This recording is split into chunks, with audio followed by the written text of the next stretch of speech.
He wanted to buy the old military uniform at the flea market for $20. The vendor and the young guys around laughed at him.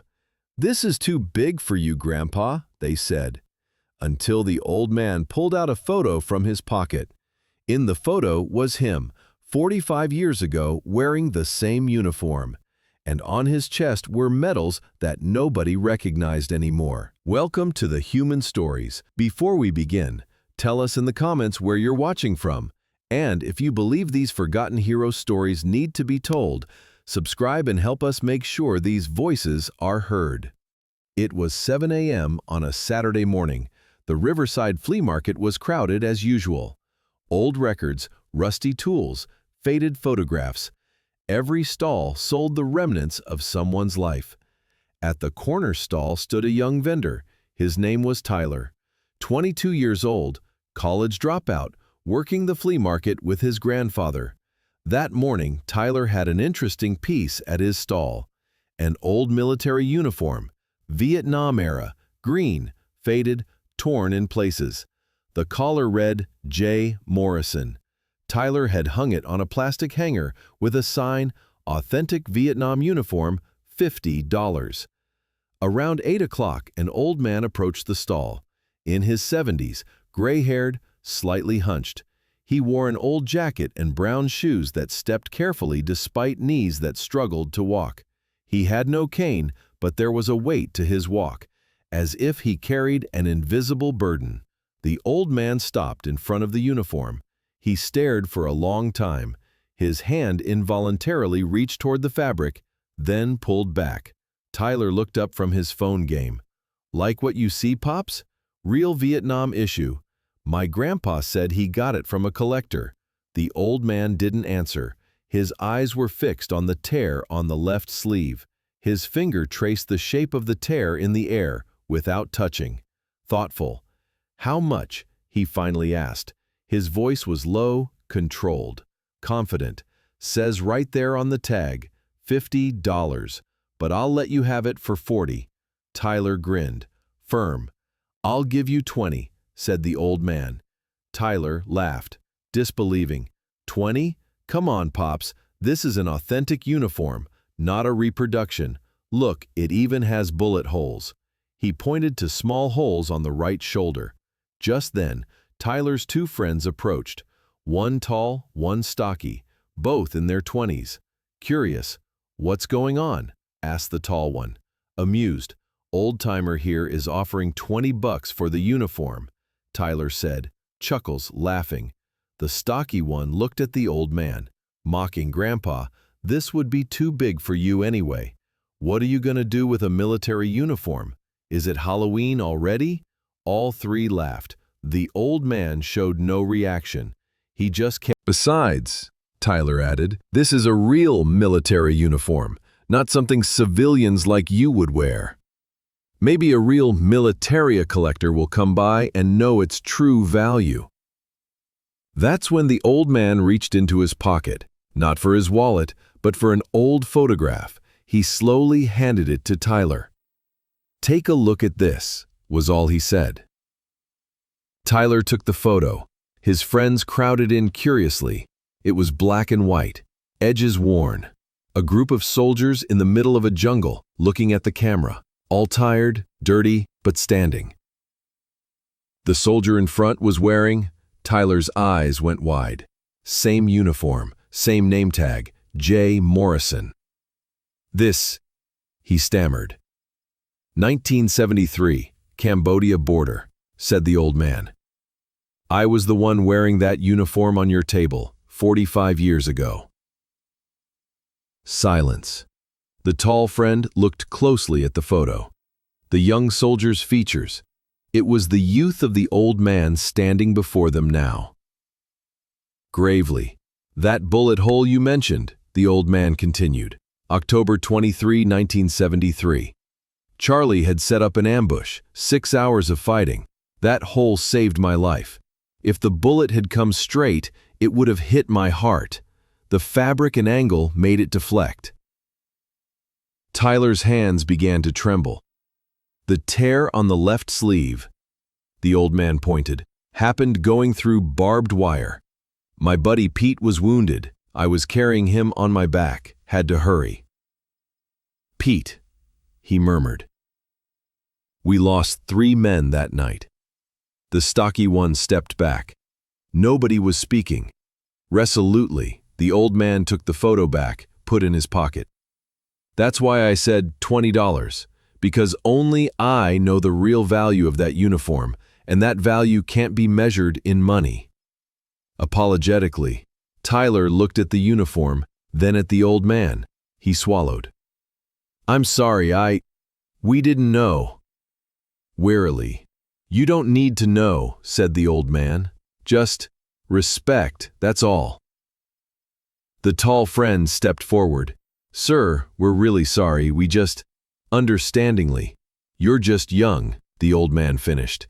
I was too, once. Tyler took the uniform off the hanger. His hands were still shaking. He offered it to the old man. Ernest, take it, sir, free, please, it's your right. Firmly, the old man shook his head. I don't want it free, I said $20. He pulled out his wallet, extended a $20 bill. Tyler didn't want to take it, but there was determination in the old man's eyes. He took the money. Deeply moved, the old man took the uniform in his hands. He stroked the fabric. The old man smiled bitterly. My wife hid them when I left home. She'd say, stop living in the past. She was right, too. But sometimes, he looked at the uniform. Sometimes, a man needs to remember himself. Hesitantly, what kind of medals were they? Tyler asked. The old man shrugged. Doesn't matter. There was a Purple Heart, for being wounded, Bronze Star, a few others, but the most valuable… He paused. The most valuable wasn't a medal. It was a bead given by the mother of a child I saved. A blue bead. She said in Vietnamese, "You saved my son." I still keep that bead.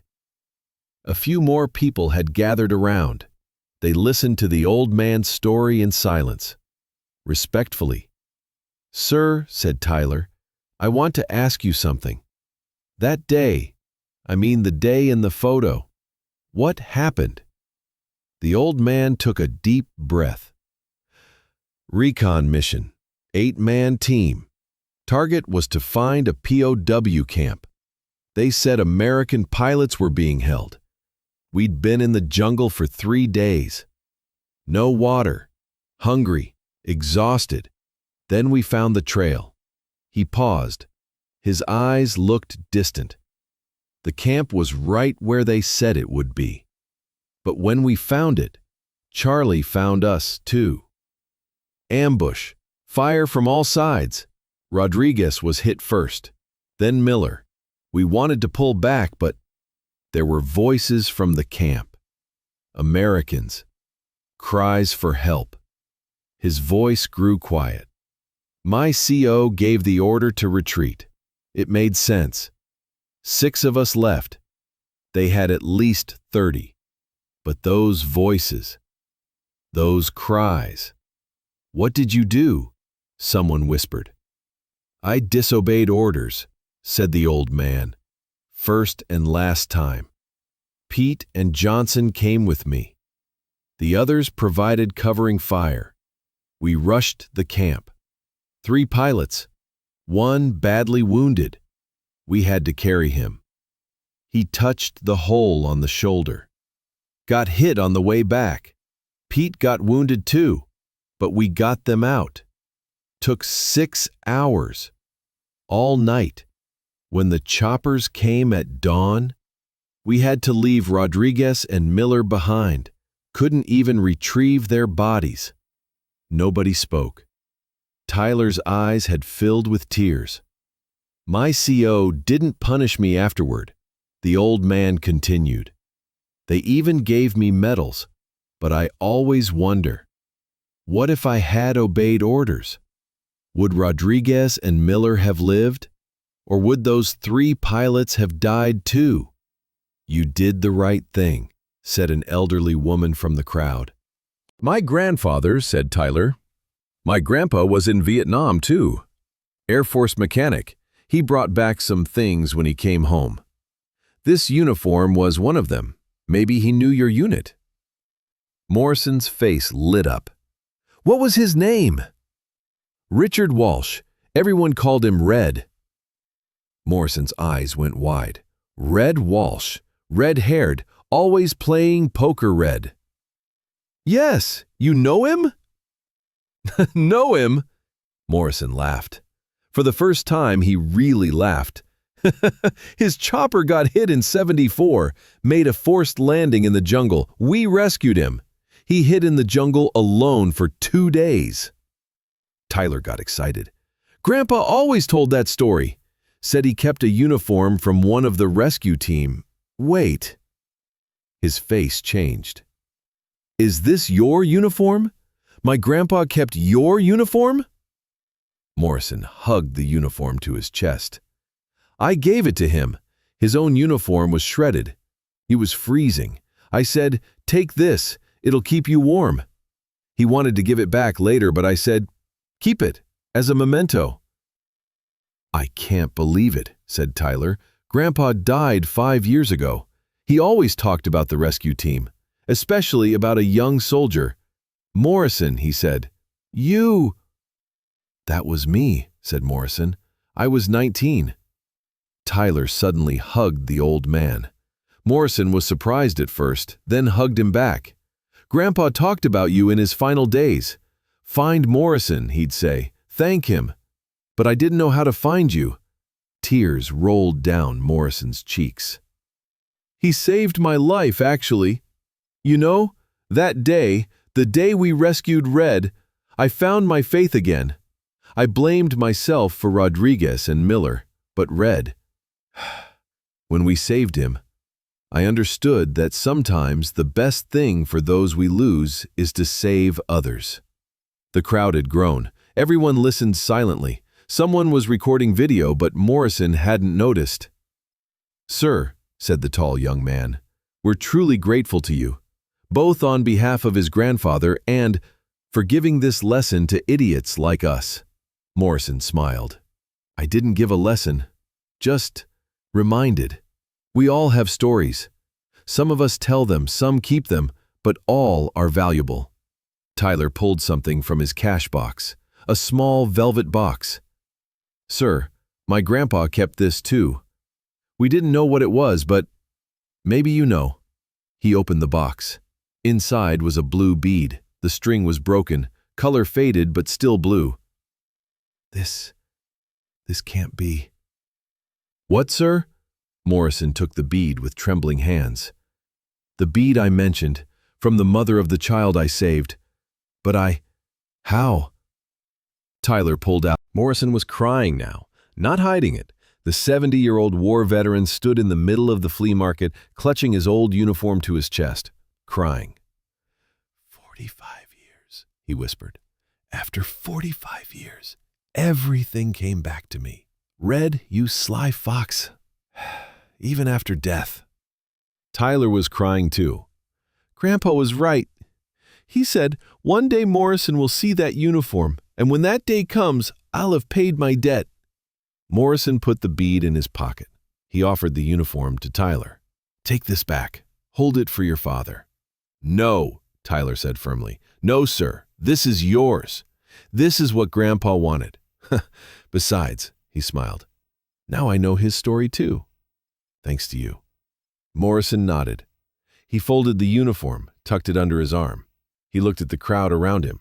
Old, young, women, men, all watching him, with respect, with understanding.